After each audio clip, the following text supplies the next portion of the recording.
డ్రామాలు ఎలా ఉంటాయి, ఇదిగో ఇదిగో ఇదిగో నేను చెబుతా అంటూ నువ్వా నేనా అనే తట్టుగా పోటీ పడుతున్న ఇద్దరు వ్యక్తుల కథే ఆంధ్ర రాష్ట్రంలో జరుగుతుంది.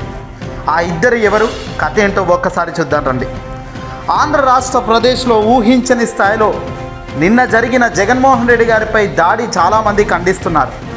ఇది జగన్మోహన్ రెడ్డి గారిపై జరిగిన దాడి అవాంఛనీయ ఘటన. ఎవరు చేశారు అనేది అట్టుగా అందరం ఆలోచిస్తున్నాం. ఓ రకంగా తెలుగుదేశం పార్టీకి సంబంధించిన ప్రమేయంతోనే ఈ టీడీపీకి సంబంధించిన పెద్దల ప్రమేయంతోనే ఇదంతా జరిగింది. ఎవడో కొట్టాడు రాయి తీసుకొని, ఇది చంద్రబాబు లోకేష్ల కుట్రలో భాగంగానే అని క్లియర్గా అందరికీ అర్థమవుతున్న తరుణంలో మరింత ఆద్యం పోస్తూ ఎస్ మేమే కొట్టించాము అన్నట్టుగానే తయారైనారు చంద్రబాబు నాయుడు, పవన్ కళ్యాణ్. ఎందుకు ఈ మాట అనాల్సి వస్తుంది? ఎందుకంటే వాళ్ళ డ్రామా రక్తి కట్టిస్తున్న విధానానికే ఆధారాలు సేకరణ అవుతున్నాయి. ఎప్పుడైతే అధికార పార్టీ మొదటి నుంచి కూడా చంద్రబాబు చేయిస్తున్నాడు, ఇది చంద్రబాబు కుట్ర వల్లే, ఇది ఆయనకు లాభం జరుగుతుంది, జగన్ను అంతమొందిస్తే అనే ఒక ఆలోచనతో జరుగుతున్న కుట్రలో భాగంగా ఈ దాడి జరిగిందని అధికార పార్టీ ఎప్పుడైతే ఆరోపిస్తుందో, దీన్ని ఏ రకంగా తిప్పికొట్టాలో, ఏ రకంగా దీన్ని తప్పించుకోవాలో తెలియక వాళ్ళు సైతం తమ నాయకులకు ఆదేశాలు ఇస్తూ రాళ్ళు విసురుకుంటున్నారు. తాజాగా ఈరోజు తెనాలిలో పవన్ పర్యటిస్తూ వారాహి ఎక్కగానే ఎవడో రాయి విసిరి కొట్టాడు అంటూ గందరగోళం సృష్టించారు. కట్ చేస్తే మరో గంటకు చంద్రబాబు సభ స్టార్ట్ కాగానే గాజువాకలో చంద్రబాబు వద్ద రాయి విసిరేశాడు అంటూ చంద్రబాబు తన మైక్లో హోరెత్తించాడు. ఏం కథరా బాబు మీ ఇద్దరిది కూడా, నిజంగా సిగ్గుందా అంటున్నా ఈరోజు డైరెక్ట్గా మీ అందరినీ. ఎందుకంటే చంద్రబాబు నాయుడు గారికి రాళ్ల దాడేసిందట. చంద్రబాబు కావాలని కక్షగట్టి కుట్రపూరితంగా చేరుస్తున్న కుట్రలో భాగంగా ఇదంతా జరుగుతుందనే దానికి ఆద్యం ఇదంతా కూడా. గాజువాకలో చంద్రబాబు నాయుడు ప్రసంగిస్తున్న సమయంలో దుండగులు రాళ్ల దాడికి పాల్పడ్డారట. వెంటనే అప్రమత్తమైన పోలీసులు వారి కోసం గాలిస్తున్నారట. పూర్తి వివరాలు ఇంకా తేలాల్సింది. కట్ చేస్తే జనసేన అధినేత పవన్ కళ్యాణ్కు ప్రమాదం తప్పింది. గుంటూరు జిల్లా తెనాలిలో నిర్వహిస్తున్న వారాహి యాత్రలో పవన్పై ఓ వ్యక్తి రాయి విసిరాడు. అయితే ఆ రాయి ఆయనకు తగలకుండా దూరంగా పడింది. దీంతో రాయి విసిరిన వ్యక్తిని పట్టుకొని జన సైనికులు పోలీసులకు అప్పగించారు. కాగా నిన్న సీఎం జగన్పై రాళ్ల దాడి జరగడం మరవక ముందే పవన్పై ఇది రైట్. ఈ కథనాలు రెండు మనం చూసాము. ఇప్పుడు దీనిపై విశ్లేషించుకుందాం. మొదట ఏంటంటే పవన్ కళ్యాణ్ తెనాలి వేదికగా వారాహి ఎక్కగానే ఎవడో రాయి విసిరేశాడట. ఆ రాయి విసిరేయగానే జన సైనికులు వెళ్ళి అప్పగించింది పోలీసులకు. బాగా వినండి మీరు, జన సైనికులు అప్పగించారు పోలీసులకు. చంద్రబాబు నాయుడు సభ గాజువాకలో ప్రారంభం కాగానే అసలు ఆ రాయి ఈ పవన్ కళ్యాణ్ తెనాలి సభలోనైనా గాజువాక చంద్రబాబు సభలోనైనా, ఇద్దరు సభల్లో రాయి అయితే గాల్లో మనకు కనిపించడం లేదు ఎక్కడ కూడా. ఏరా గాల్లో ఉన్నదా రాయి, కొట్టారా అంటూ చంద్రబాబు ఆయనకు ఆల్రెడీ స్క్రిప్టెడ్ అన్నట్టు, ఇదంతా స్క్రిప్టులో భాగంగా జరుగుతున్న దందా.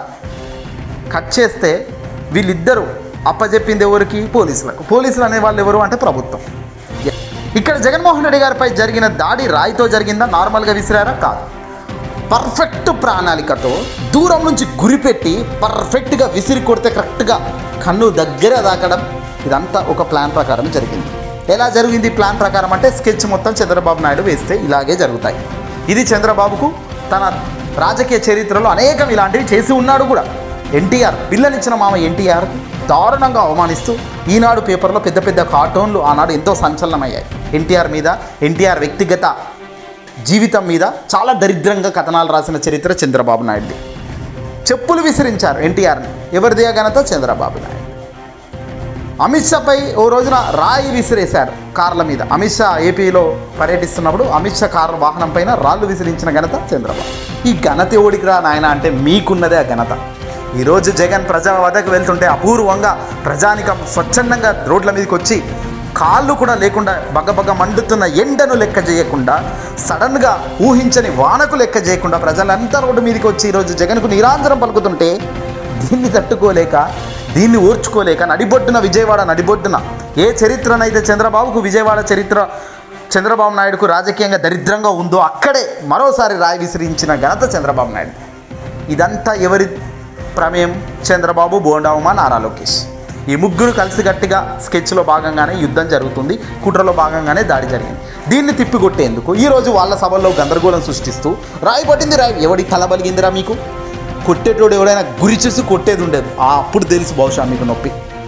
ఏదో ప్రజలను మభ్యపెడుతూ మా సభల్లో కూడా రాళ్ళు విసిరేశారు అని ఏదో దాన్ని డైవర్ట్ చేస్తూ ఈ చిల్లర కార్యక్రమం చేయబోతున్నారు. దీన్ని ప్రజలందరూ గమనిస్తున్నారు. ఒకటి ఏంటంటే ప్రజలకు ఒకటి అర్థమవుతుంది, విశ్వసనీయతతో అడుగులు వేస్తున్న వ్యక్తి ఎవడు, విలువలు లేకుండా బట్టలు దించుకొని బర్వాతల్లో నిలబడుతూ రాజకీయాలు చేస్తున్న దరిద్రుడు ఎవడు, వీళ్ళందరూ కూడా ప్రజల ముందు నిర్మోహమాటంగా రేపు ఎన్నికల్లో మే 13న పోయి గుద్దేటప్పుడు కనబడుతుందిరా మీకు అని చాలామంది అంటున్నారు.